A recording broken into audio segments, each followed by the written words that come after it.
അപ്പോൾ വീണ്ടും സ്വാഗതം.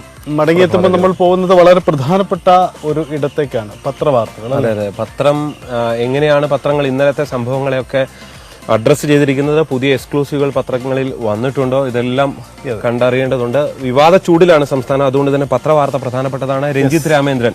Ranjith, very good morning. ഇന്നത്തെ ദിനപത്രങ്ങളുടെ ഉള്ളടക്കം അത് എത്ര കണ്ട് അതിലേക്ക് കഴിഞ്ഞ ദിവസത്തെ വാർത്തകളെയൊക്കെ ഉൾക്കൊള്ളിക്കാൻ ദിനപത്രങ്ങൾക്ക് കഴിഞ്ഞിട്ടുണ്ട് രഞ്ജിത്ത്? തീർച്ചയായും ഈ സ്വപ്ന സുരേഷുമായി ബന്ധപ്പെട്ട വാർത്ത അതിൻ്റെ ഫോളോ അപ്സ് ആയിട്ട് മിക്ക പത്രങ്ങളുടെയും മുൻ പേജുകളിൽ അതിൻ്റെ പ്രധാനപ്പെട്ട വാർത്തകൾ നൽകിയിട്ടുണ്ട്.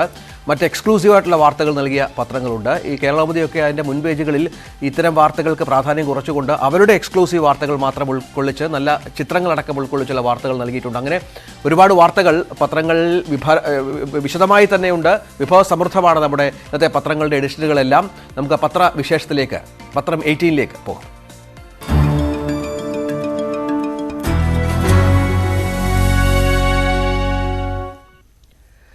നമുക്ക് പത്രം 18-ൽ ആദ്യം മലയാള മനോരമയുടെ പ്രധാനപ്പെട്ട വാർത്ത അത് ഹൈക്കോടതിയുടെ ബ്രഹ്മപുരം വിഷയത്തിലെ പരാമർശമാണ്. എത്ര നാൾ സഹിക്കണം എന്നുള്ളതാണ് ഹൈക്കോടതിയുടെ ചോദ്യം. ഇന്ന് ഹൈക്കോടതി നിയോഗിച്ച സ്പെഷ്യൽ ടീം അടക്കം ബ്രഹ്മപുരത്തേക്ക് പോകുന്നുണ്ട് എന്നുള്ളതാണ് മറ്റൊരു പ്രധാന കാര്യം. തുടർച്ചയായി 10ാം ദിവസമാണ് ഇന്ന് ബ്രഹ്മപുരം വിഷയം കത്തിത്തുടങ്ങിയിട്ട്. കൊച്ചി ഒട്ടാകെ മാലിന്യ കൂമ്പാരമാണ്. കൊച്ചിയിലെ നിരത്തുകളിൽ മാലിന്യം കൊണ്ട് നിറഞ്ഞിരിക്കുകയാണ്. ഇന്നലെ രാത്രി 50 ലോഡ് മാലിന്യം ബ്രഹ്മപുരത്തേക്ക് എത്തിക്കാനുള്ള ശ്രമം നടത്തി. ആ സമയത്ത് നാട്ടുകാർ തടയുകയും സംഘർഷമുണ്ടാവുകയും ചെയ്തു. അങ്ങനെ കൊച്ചിയിലെ പ്രശ്നങ്ങൾ അവസാനിക്കുന്നില്ല. അത് ചൂണ്ടിക്കാട്ടിയുള്ള ഒരു വളരെ പ്രധാനപ്പെട്ട വാർത്ത. സ്മാർട്ട് സിറ്റി അല്ല, ഇപ്പോഴത് മലിനനഗരമാണെന്ന കോടതി പരാമർശത്തോടു കൂടിയുള്ള വാർത്ത. റിപ്പോർട്ട് നൽകാൻ സമിതിയെ കോടതി നിയോഗിച്ചു എന്നുള്ള വാർത്തയാണ് പ്രധാനമായും മനോരമ മുൻ പേജിൽ കൊടുത്തിരിക്കുന്നത്. മനോരമയുടെ എഡിറ്റോറിയൽ പേജിലുള്ള വളരെ പ്രധാനപ്പെട്ട കാര്യം നമ്മൾ കണ്ടത്, ജമ്മു കാശ്മീരിലെ ലിഥിയം ശേഖരവുമായി ബന്ധപ്പെട്ട വാർത്തകൾ നേരത്തെ പുറത്തു വന്നിരുന്നു. ലിഥിയത്തിൻ്റെ വലിയ തോതിലുള്ള അളവിൽ ജമ്മു കാശ്മീരിൽ ഉണ്ടെന്നും അത് ഇന്ത്യയുടെ ഒട്ടാകെയുള്ള പുരോഗതിക്ക് നിദാനമാകുമെന്നുമുള്ള വിലയിരുത്തൽ നടത്തുന്നുണ്ട്. പക്ഷേ അതിൻ്റെ വ്യാവസായിക വളർച്ചയിൽ നാഴികക്കല്ലാകുന്നതിനൊപ്പം ഒട്ടേറെ വെല്ലുവിളികൾ, പാരിസ്ഥിതിക പ്രശ്നങ്ങൾ അടക്കം, ലിഥിയത്തിൻ്റെ ക്വാളിറ്റി അടക്കം ഉള്ള ഒട്ടേറെ വെല്ലുവിളികൾ ഈ വിഷയത്തിൻ്റെ ഒരു പ്രാധാന്യം വർദ്ധിപ്പിക്കുന്നു എന്നുള്ള പ്രധാനപ്പെട്ട വാർത്ത. ഡോക്ടർ സുരേഷ് സി പിള്ള പ്രശസ്തനായ സയൻറ്റിസ്റ്റാണ് അദ്ദേഹം. അദ്ദേഹത്തിൻ്റെ ഒരു ലേഖനം എഡിറ്റോറിയൽ പേജിൽ മനോരമ ഉൾപ്പെടുത്തിയിരിക്കുന്നു എന്നുള്ളതാണ്.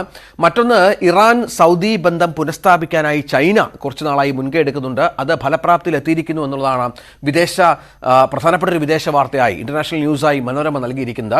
7 വർഷം നീണ്ട സംഘർഷമായിരുന്നു ഇറാനും സൗദിയും തമ്മിൽ. നമുക്കറിയാം, അത് അവസാനിപ്പിച്ച് നയതന്ത്ര ബന്ധം പുനഃസ്ഥാപിക്കാൻ ഇരു രാജ്യങ്ങളും തമ്മിൽ ധാരണയായിരിക്കുന്നു. അത് ചൈനയുടെ ലോകരാജ്യങ്ങൾക്കിടയിൽ മേധാവിത്വം നേടാനുള്ള മറ്റൊരു നീക്കത്തിൻ്റെ ഭാഗമായി, ഈ രണ്ട് രാജ്യങ്ങളെയും കൂട്ടുപിടിച്ചുള്ള നീക്കത്തിൻ്റെ ഭാഗമായി വ്യാഖ്യാനിക്കപ്പെടുന്നുണ്ട്.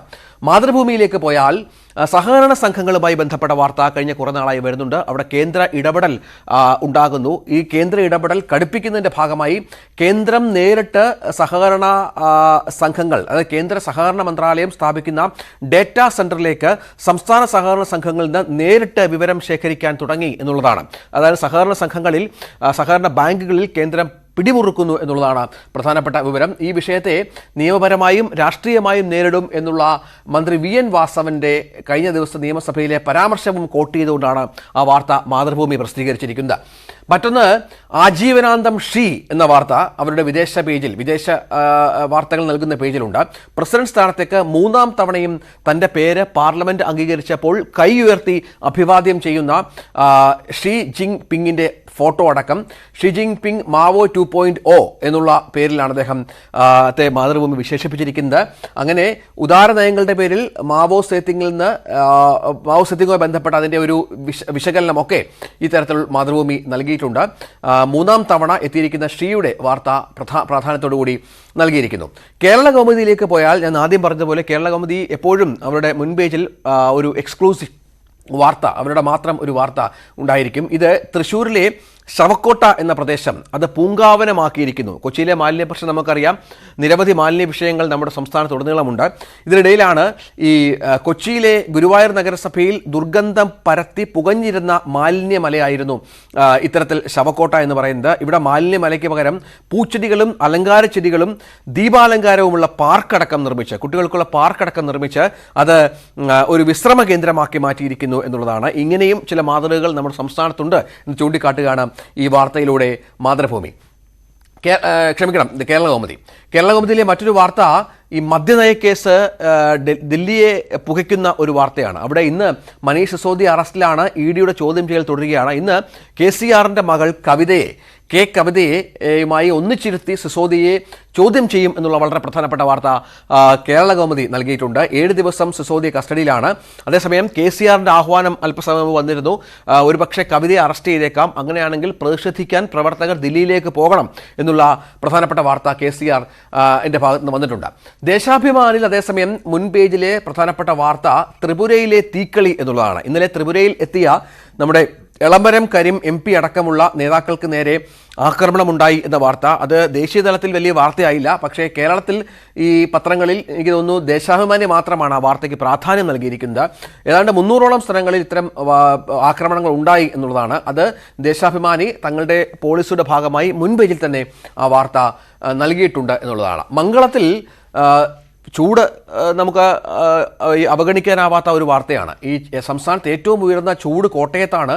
സൂക്ഷിക്കണേ, വല്ലാത്ത ചൂടാണ് കോട്ടയത്ത് എന്ന തലക്കെട്ടോടുകൂടി തന്നെ കരുതൽ വേണം, മഴയെത്തും വരെ എന്നുള്ള പ്രധാനപ്പെട്ട വിവരങ്ങൾ ഉൾക്കൊള്ളിച്ചുകൊണ്ടുള്ള വാർത്ത മംഗളം നൽകിയിട്ടുണ്ട്. ജന്മഭൂമിയിലേക്ക് പോയാൽ സുമലത സുമലതയുടെ BJP പ്രവേശനം നമ്മൾ ഇന്നലെ പ്രതീക്ഷിച്ചിരുന്നു. പക്ഷെ അവർ ഇന്നലെ പറഞ്ഞു വെച്ചത് BJPയെ പിന്തുണയ്ക്കുന്നു എന്ന് മാത്രമാണ്. പക്ഷെ അല്ലാതെ BJPയിൽ ചേരുന്ന കാര്യത്തിൽ വ്യക്തതയില്ല. ഇത് ജന്മഭൂമി വളരെ പ്രാധാന്യത്തോടെ നൽകിയിരിക്കുന്നു. താമരയുടെ ചിത്രം ഒപ്പം സുമലതയുടെ ചിത്രമൊക്കെ വെച്ചിട്ട് സ്വതന്ത്ര MP സുമലത BJPക്ക് പിന്തുണ പ്രഖ്യാപിച്ചിരിക്കുന്നു. അത് കോൺഗ്രസിന് തിരിച്ചടിയാണ് എന്നാണ് അവർ അതിനെ ആ വാർത്തയെ വ്യാഖ്യാനിച്ചിരിക്കുന്നത്. ദ ഹിന്ദുവിലേക്ക് പോയാൽ BBCക്കെതിരെ ഗുജറാത്ത് അസംബ്ലി BJP ഭരിക്കുന്ന BJPക്ക് മെജോറിറ്റിയുള്ള ഗുജറാത്ത് അസംബ്ലി ഒരു റെസല്യൂഷൻ പാസ്സാക്കിയിരിക്കുന്നു എന്നുള്ളതാണ്. ഇതിൻ്റെ കോൺസ്പിറസി BBC-യുടെ സർക്കാരിനെതിരെ നീക്കങ്ങൾ ഗൂഢാലോചനയുടെ ഭാഗമാണ് എന്ന് വിശേഷിപ്പിച്ചുകൊണ്ടാണ് ഗുജറാത്ത് അസംബ്ലിയിൽ Friday passed resolution against BBC for airing documentary on 2002 communal riots എന്നുള്ളതാണ്. ഇത് ഒരുപക്ഷെ ആദ്യമായിരിക്കും ഒരു നിയമസഭയിൽ ഇത്തരമൊരു റെസൊല്യൂഷൻ വരുന്നത്. അത് പ്രാധാന്യത്തോടെ ഹിന്ദു തങ്ങളുടെ ഉൾപേജിൽ നൽകിയിരിക്കുന്നു.